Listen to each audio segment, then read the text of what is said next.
Silip kayo ng silip. Kayong mga congressman na silip ng silip kay VP Sara sa impeachment. Gusto nyo pa-impeach kaliit na budget. Kayo bilyon-bilyon. Pinag-uusapan nyo kay VP Sara 150 million. Gusto nyo matanggal as Vice President na binoto. Na 32 million. Pinakamataas na boto na nangyari sa buong Pilipinas. Sa buong history ng Pilipinas. Patatanggal ninyo. Dahil sa halagang 150 confidential funds. Tapos ngayon kayo mga congressman, tahimik kayo. May nakitang multo. Tingnan nyo mismo to video na ito. May nakikita. May susulpot na multo po dyan. Baka kayo ay nag-iisa sa inyong kwarto at nanonood kayo dito. Baka po bigla kayo matakot. Huwag kayo alis. Hindi naman po masyadong nakakatakot. Tingnan nyo lang po. Yung multo. Andyan lang yon. My office received reports there were ghost projects in the municipalities of Calubit, Malolos, and Hagonoy in the province of Bulacan. Can you confirm this? Yes, Your Honor. That's true. Well, this is the information that we have received, Your Honor. Yun, umamin. Merong ghost projects. Naku, pambihira. Halo-halo na sa Pilipinas. Alam nyo po, sa ibang bansa, mga pinag-uusapan na doon yung paano mag-improve yung kanilang infrastructure, merong matulay dumadaan sa gitna ng building, bullet train, alam mo yung technology nila, ang tindi na. Tayo, pinag-uusapan natin baha. Tapos, ghost project pa. Nakakaawa tayo, no? Nakakaawa ang banang Pilipinas. Pero pinag-uusapan po natin, tingnan nyo po, bilyon-bilyon ang pera. So, hindi po tayo mahirap. Yan ang katunayan, yan po ang kalagayan ng bansang Pilipinas. Hindi po tayo mahirap. Marami po sa atin magnanakaw. Diretsuhin na po natin. At hindi lang magnanakaw, marami sa Pilipinas multo. Kaya sabi ko may ghost project. Naku, pabira. Kung may ghost project, may multo. Diba? Mismong Department of Public Works and Highways na namin nila, Naku. Nagkumpirma, may mga hinihinalang ghost project, partikular sa First Engineering District ng Bulacan. And the contractor, allegedly, Wow Builders. Baka kay Joey yan. Joey De Leon. Wawawi. Hindi.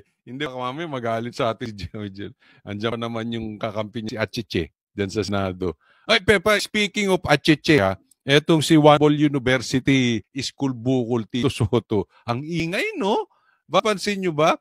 Parang nabakant kasi. So, pagbalik dyan ng ingay, di ba sa magtropa, lagi may ganun may pinagtatawanan, meron yung sobrang ingay, yung bida-bida. Eto si Achiche, napakaingay. Netong si Tito Soto. Parang ako hindi ako gugulat kung magiging kahalintulad ni Claire ito si Tito Soto. Ito si Achiche. Magiging yan. Baka mamaya takdog na rin yan ni Bongbong Marcos. Ibang ingay ngayon. Correct? That's correct, Your Honor. Ayon sa DPWH, 9 billion pesos ang kontrata ng Wow Builders sa buong bansa. Sa Bulacan pa lang, 85 proyektong nagkahalaga ng 5.91. Wow, hindi wawawi. Hindi kay Joey De Leon. Fake news yun, hindi kay Joey De Leon. 85 projects sa Bulacan. 5.91 billion. Grabe, no? Isang kontrata, 5.91 billion. Gaano kadami yan? Pambihira. Ganyan po kadami. Isang kontraktor pa lang yan. Or siguro isang congressman lang yan. Hindi ko nga malaman kung ano ba ang tawag na kaya natin sa mga congressman, mga kontraktor. Ay, hindi, tawag natin dyan sa mga kontraktor na yan, mga kontraktor. Kasi ang sinasabi, Wag niyong sisihin itong DPWH. Which I agree. Wag po DPWH ang banatan nyo. Yung contractor, yung mga nasa likod niyan, may mga nilabas na sa balita. May mga congressman, kung hindi yung tatay, yung kapatid, yung asawa, yung anak ang may-ari. Siya na ang contractor, siya pa congressman, proyekto niya pa. Ganyan. Isipin mo, ikaw isang congressman ka lang, malakas ka lang doon sa buhaya. May 5.91 billion ka. Kurakutin mo kalahati niyan. Naku, grabe. Isipin mo, kung hindi ka, tama yung sinabi, sino nagsabing senador yun, kung hindi ka naman demonyo. Aanhin mo yung ganong kadaming pera na ikaw ay nakatira sa Pilipinas at binoto ng mga Pilipino na naghihirap at nangangamatay dahil sa baha. Tapos ikaw, ang pera mo, kinita sa project lang, bilyon. Ano kayang klaseng kaluluwa meron pa itong mga ito? Kasi hindi yan yung kinurakot sa opisina, ha? May mga ganyan kasi yung mga sa opisina. Hindi ko nilalahat. Yung nagnanakaw ng ballpen, may mga ganyan, mga teacher nagnanakaw ng nagpupuslit ng bond paper para sa assignment ng act nila. May mga ganun eh. Hindi ko sinasabing tama yun. Pero hindi ka naman magugutom. Itong mga bilyon-bilyon na yan, magugutom ang bansang Pilipinas dyan. Kaya hindi po tayo mahirap. Marami lang multo. Maraming kontraktor. Billion pesos na ang hawak nito mula 2022 hanggang 2025. Iniimbestigahan na raw ito ng DPWH pero nirelieve na ang buong District Engineering Office. Was there a senator or a congressman? Ito na naman. Sige, magpabida na naman. Kailangan talaga bida ito eh. May pangarap kaya to? Inserted that for that particular area? Well, we'll just have to find out, Your Honor. Walang dumalo mula sa WOW Builders sa pagdinig ng Senate Blue Ribbon Committee. Dahil dito, pinasabi na ang WOW Builders at pipang contractor sa flood control projects na hindi dumalo sa pagdinig. Ako sa akin, tama naman yan. Ako hindi ko kina-question, okay? Pero siguro, strategy nila yan. Kasi pag piniga mo ng piga, lalabas ang totoong may-ari. Kasi posibleng may mga dami yan eh. Di ba? Hindi naman na ilalagay dyan. Ang may-ari nitong halimbawa ay Zara Disaya ay si Saldico. Hindi naman ilalagay dyan eh, di ba? Or Suarez. Kunwari, example lang ang ginagamit ko. O si Tabaluslos, hindi naman nila ilalagay yan. May mga dami yan. Kaya kailangan pigain yan. Yan ang hahanapin. Diyan pa lang makukita na natin pag may involved na congressman sa pagmay-ari ng mga kontraktor na yan. Asahan ninyo, it's almost 100%, 99.99% may korupsyong nangyari dyan. Bakit pinapasok ng congressman yan? Bawal nga. Diba? Kasama rin ang Alpha and Omega General Contractor and Development Corporation, St. Timothy Construction Corporation, Top Notch Catalyst Builders, Sunwest Incorporated, LRT Builders Incorporated, Haito Construction and Development Corporation, at Royal Crown Monarch Construction Supplies Corporation. I recommend to our Senate President Pro Tempore to subpoena the owners of the corporations, not merely representatives. Yun. Kasi subukan na natin dito yan, pag representatives, wala hong isa sagot ho yan. Senador Win Gatchalian, isiniwalat na may mga kontraktor na nakakuha ng bilyong-bilyong pisong halaga ng flood control projects kahit pang mababa ang kanilang kapital. Ang MG Samidan Corporation halimbawa, 250,000 pesos lang ang paid-up capital pero mahigit 5 bilyong piso ang kontrata sa gobyerno. Ito pa lang eh. Tingnan nyo ha. Halimbawa, may negosyo ka. Ang kapital mo, 250,000. Pero ang kontrata, 5.26 billion. Ang layo, di ba? Diyan pa lang, may multo nang nangyayari. Diyan pa lang, may kontraktor na. Diyan pa lang, may buhaya na. O, di ba? Halimbawa, kaibigan ko si Congressman Gaito Ganere. Oh, meron lang akong 500,000 kapital. Ganyan ang kontrata ko, 5.26. Walang binatbat yung tubong lugaw narinig nyo na ba yung tubong lugaw? Oh, ito hindi lang tubong lugaw. Grabe. Oh, ilang percent yan?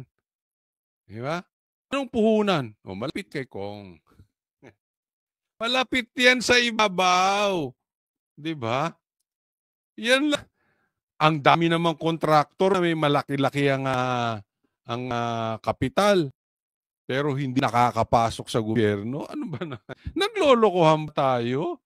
Ha? Oh, alam mo na, puhunan niya. Minsan, eto hindi lang naman sa gobyerno. Hindi lang naman sa politika. Kahit sa opisina may ganyan, di ba? Sip-sip kay boss, di ba? O kahit sa mga teacher, may sip-sip sa mga teacher. Anong puhunan? Sip-sip. Pero pag tiningnan mo, nilagay mo, latak. Bigyan ko kayo halimbawa. Hindi ko napapakanan, baka kilala nyo. Dating anak ng presidente. Oh. Siyempre, kinukumpara kay presidente. Pag tiningnan mo, latak ang utak, sunog. Di ba? Oh, parang ganoon. Ha? Anong puhunan? Apelyido lang.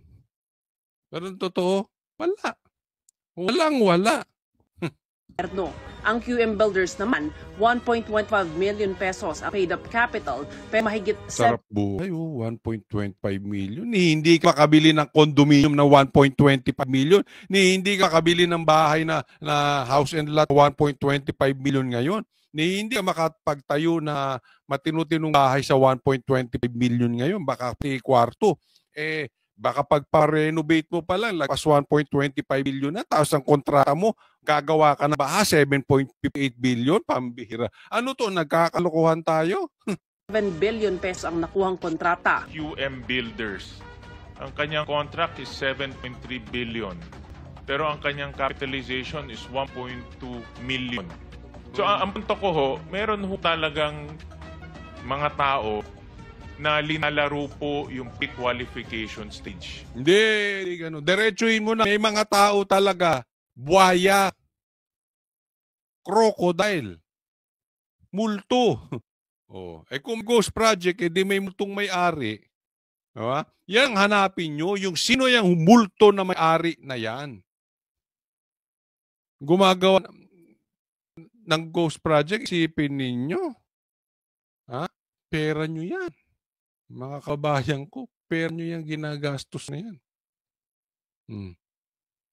Sagot ng may-ari ng QM Builders, dalawa ang kumpanya nila. Isang hardware store at isang construction na pareho ang pangalan. Siguro raw para sa hardware store ang nakuha financial statements ng senador. Ang sinasabi niya, meron siyang 40 billion. Teka muna. Gusto ko lang makita. Ito, mapupuna ko lang ha. Tingnan nyo tama observation ko.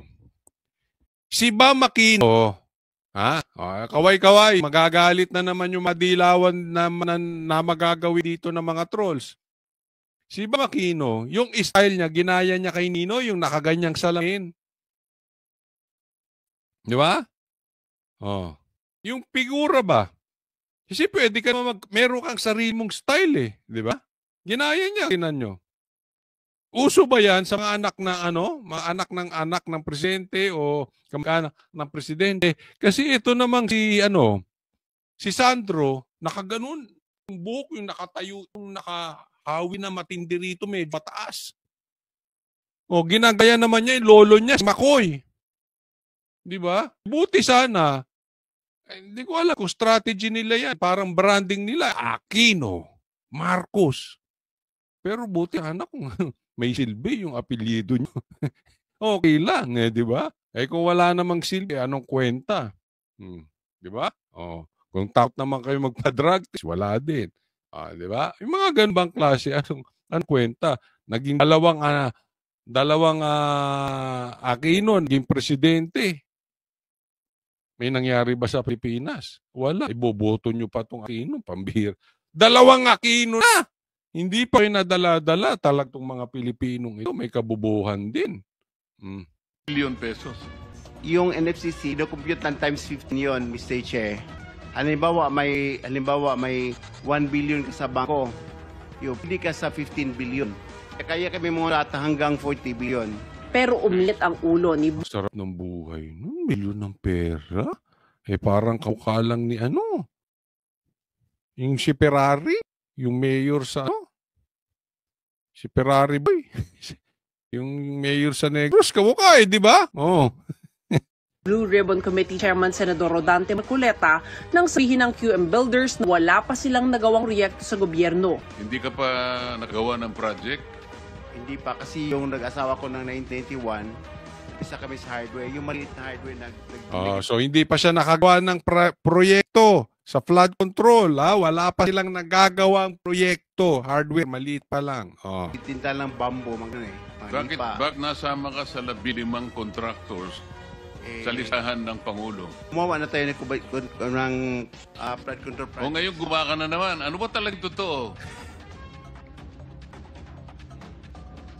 Baka hindi ka makauwi sa araw na ito. Nagsisinungaling ka naman Kanina sinabi mo hindi ka pa nakapag-umpisa Yari ka, yari. Meron akong hawak na martilyo rito, sinasabi tayo. Ayan. Mga kababayan ko, pwede sa susunod. Request lang. Ang ilagay natin sa Senado yung mga yung mga bagito na may utak and at the same time, abogado. Kung hindi man abogado, basta may utak at bagito. Kasi napansin nyo, di ba? Ibang-iba yung pasok ni Marcoleta ngayon. Di ba? Pag ikukumpara mo yung mga hearing na ginagawa ng mga congressman, nagmukha silang tae. Sorry po dun sa mga kumain, pero totoo. Ibang-iba po. Ulitin ko, po-promote ko ulit. Sa 2028, kung sakaling tatakbo sila ulit senador, iboto po ninyo. Attorney Torion, Attorney Vic Rodriguez, at Attorney Jimmy Bondo. Kailangan natin yung mga ganyan. Pastor Kibuloy. Naku, pambihira. Mr. Chair. Huwag kang tatawa kasi hindi nakakatawa ito Mr. Chairman. Dito lang nagsisinungaling ka na Sa huli, pinasumite na lang ng komite ang financial statements ng kumpanya. Pag-amin ni DPWH Secretary Manny Bunoan sa pagdinig kanina, may ghost project sa nakaraang 2 taon. Kung nakalagay doon completed tapos ghost, edi lahat nung nag-report hanggang doon sa USEC, I'm not involved yung USEC. Kasi ni-report lang sa kanila. Pero lahat ng bumaba, involved sila. Kasi bakit sila magre-report na completed kung wala? Meron po yung Quality Assurance Unit in all levels, Your Honor. Meron sa District Office, meron din sa Regional Office, and meron din sa national level, Your Honor. Kwenesyon din sa Hindi mo na sinagot yung tanong ni Cayetano Ang sabi ni Cayetano, kung ghost project yan, inapruban ng paakyat hanggang sa USEC.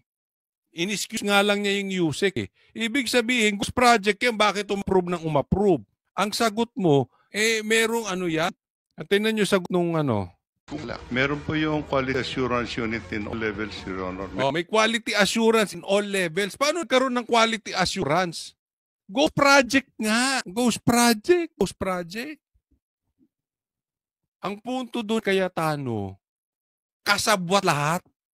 Siguro yung bilyon baka dinaanan. Eto sa'yo. Tahimik ka na. Kay contractor yan.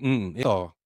Baka ganun po, ang ibig sabihin ni Senator Cayetano. Pero yun po ang punto niya Ghost project. Paano nakaakyat doon? Di ba hindi na-check? Sabi mo may quality control kayo. Bawat level may quality control. Paano nyo nagkaroon ng quality control? Ghost project nga. Ibig sabihin ng ghost project, wala nga proyekto Anong quality control? Anong check upin nyo? Wala nga. Di ba? So, ibig sabihin, pataas yan. Posibleng merong lagayan nangyari. Kung hindi man, baka natakot kay contractor. Di ba? Kasi, alimbawa lang, ang may-ari, alimbawa lang si Saldico. Kunwari lang naman congressman. Kasi nabalita na isa doon pag-ari ng pamilya nila. Halimbawa lang, wag na lang ibahin naman natin, Suarez or si Abante, sila may-ari. Ay, ano magagawa nung nasa ilalim? Oo lang sila ng oo. Di ba? Sabi ni approve mo na yan. Ano Gusto mong masilip? O, di ba? Siguro ito, dinidikdik nila para mapaamin. Ituro. May mastermind. Huwag tayong maglokohan. Ha? Huwag niyo lokohin ng mga Pilipino. May mastermind yan. May contractor yan. Meron sa district office, meron din sa regional office, and meron din sa national level, Your Honor. Kwenesyon din sa pagnig ang kawalan ng koordinasyon ng DPWH sa River Basin Control Office o RBCO para sa pag-develop ng master plan sa flood control projects. Unfortunately, Your Honor, I think this is one of the challenges that we have to face. I admit, Mr. Chairman, that we have not had any significant coordination at this point in time. We started from the wrong foot. Kumbaga, yung palang susi ng lahat nito. Gawa na kayo ng project, DPWH, DBM, bigay ng pondo. Pero yung opisina na mayroong pananagutan na nai-integrate, i-connecta lahat ng inyong ginagawang flood control. Natutulog pala, hindi pala nyo kinukonsulta. Ang ibig sabihin dito ni Marcoleta, yung dalawang opisina, bilyon na yung proyekto. Gawa ng proyektong isa, pinondohan nitong isang opisina, bilyon, hindi pa pala kumukonek. So ito, opisinang release lang ng release. Sige, release ka. Oh. Kasi gumawa ng proyekto itong si DPW. Tapos wala. Takipan ang nangyayari. Diba? May takipan dyan. Yung kalit-lit nga na budget, sinisilip. Diba? Kaya nga kung mapupunta ulit dito, kayo, lahat kayong mga ipokrito na sinisilip ninyo yung confidential funds ni BP Sara, nakaliit-liit. Tapos mga duwag kayo ngayon, tahimik kayo dito sa bilyon-bilyon. Anong ibig sabihin yan? Anong ibig sabihin? Kayo, marami dyan, dilawan. Kasi sumisip-sip.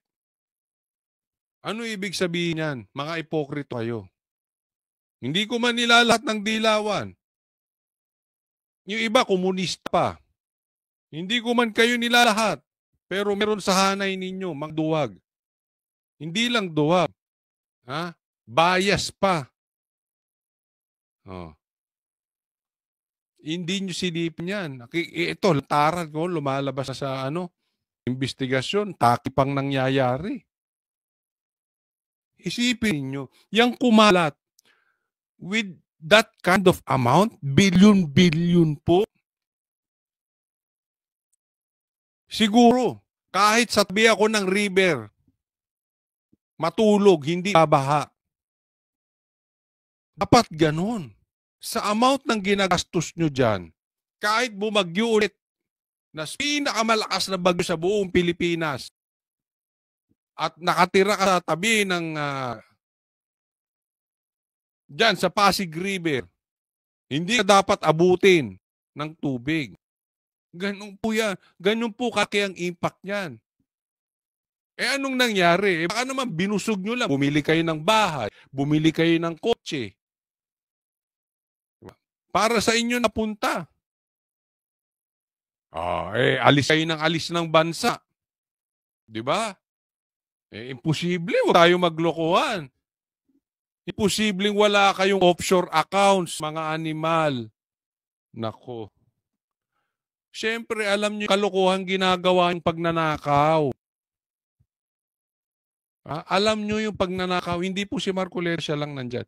Alam nyo yung pagnanakaw nyo kapag nagkahulihan. at least yung pera nyo nasa labas na. Naitabi na. Ano mang mangyari, safety kayo. May pambayad kayo ng politiko. Hindi pala kayo magkakakilala. Sabi pa ni Bonoan, wala raw feasibility studies ang flood control projects. Ang meron lang ay project impact analysis.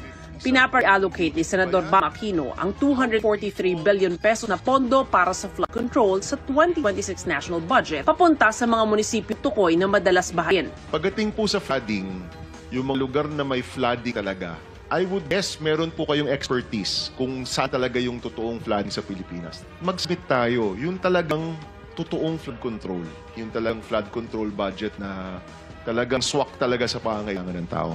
Iginit naman ni Senador Mig Zubiri na walang magagawa ang Public Works at Budget Departments kung magpasok ng kung ano ang proyekto ang mga mambabatas at maisabatas ang national budget. Paglabas po ng budget, iba nang itsura ng budget, wala na po silang magagawa dahil batas po yun. Kailangan po nilang i-implement yun. That's the elephant in the room. Yun, sakto. Where are the sources of these funds? And expose it. Para Yun. Alam mo, swak dito si Zubiri. Pag-usapan natin yung elephant in the room. Pambihira. Sino ba yung elephant in the room? Yaan ang tanong ko. Kayo sa mga nanonood nitong vlog ko, sino yung elepante na yan? Sino yung elephant in the room? Sino yung may ghost project? So, sino yung multo na yan? Pambihira dati, buhaya. Tapos, naging bonjing. Ngayon, elepante na, pambihira. Palaki ng palaki sa bagay. Sa bagay. Palaki ng palaki ang kita eh. Timpayaman, ano? Pero naswak ni wala naman sila talagang magagawa. Ha? Pag inutos yan ni contractor, tapos ang usapan. Kung nga ako'y opinion ko lang yan, kasi may mga... Pero ako, nakikita natin, pinapalabas, pinipiga, kailangan pigain mo yan. Pigain mo yung mga tao para ituro yung mastermind. Dapat dyan lumabas yung mastermind. At yung mga mataas na tao, naku, baka mamaya may tamaan pa akong kapitbahay nito. Pero kasi akong kapitbahay, biglang yumaman eh. Sobrang yaman. Baka involved pa siya rito. Kasi hindi lang talaga yumaman, sobrang yaman. Anyway, yung mga ganyan di ba? Talagang yayaman yan. Bakit? Dami. Pigain nyo yung mga dami nila. May mga dami yan. Doon sa kanila nakapangalan lahat. Kaya malaki rin kinita niyan. Halug-hagugin. Yung paper trail niyan. Ano ba ang kinikita ng negosyo niya? Bakit biglang yumaman to? Bakit nakabili bigla ng bahay? Nakabili ng building? Nakabili ng hektarya? Kasi kukunik yan. Kukunik yan kay Kong. Kukunik yan yung sa sinasabi ni Zubiri na elepante. Elephant in the room. Swak. Di ba? Ako, I'm excited sa nangyayari ngayon. Kasi hindi na nila kontrolado. Yan yung sinasabi ko. Parang sitting duck sila dyan. Kontrolado kasi nila yung camera. Di ba? Ganyan na nangyari. So, bigay hilig sila dyan. Tapos, yung Senado na nakaraan ng 19th Congress, hindi masyado pinapansin. Okay? Napansin niyo po, bakit atat silang simulan yung impeachment? Kasi ayaw nila yung ganitong hearing. Dahil mapupunta sila sa ganitong hearing. At marami sa kasamahan doon. Hindi man lahat. Marami doon. Kahit si Puno, nakakapi nila sinabi. Marami doon. Kasabwat dyan sa lukuhan na yan. Sa flood control na yan. Naiintindihan? Kaya pinilit nila yung confidential funds na yan. Na sinakyan mga komunista. Na sinakyan ng mga NPA. Na mga sinakyan ng madilawan. Bakit? Galit kay Duterte. Nag-gets nyo yung paano nagbubuo yung mga kalokohan nila? So gamitan sila, o sige, galit kami sa Duterte, sakyan namin yan. O impeach mo yan, si Sara. Buti nga sa inyo. Ito mga dilaw naman, tae. Kinain suka, o sige na. Ito namang mga atat na atat, iniiwasan nila yung ganito. Yung ganitong hearing. Diba? Kayo mga congressman.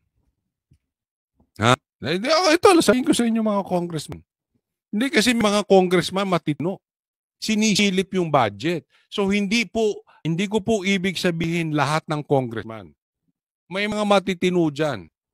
Okay? Pero kayo, sa bilyong-bilyong nangyayari. Yan yung sinasabi ko, mga ipokrito kayo. Pag hindi kayo nagsalitang congressman, tapos atat na atat kayo kay BP Sara, mga demonyo kayo, mga pastik kayo. Buti nga, hindi natuloy yung impeachment. Alam mo, ikala natin sa mga kabayan natin.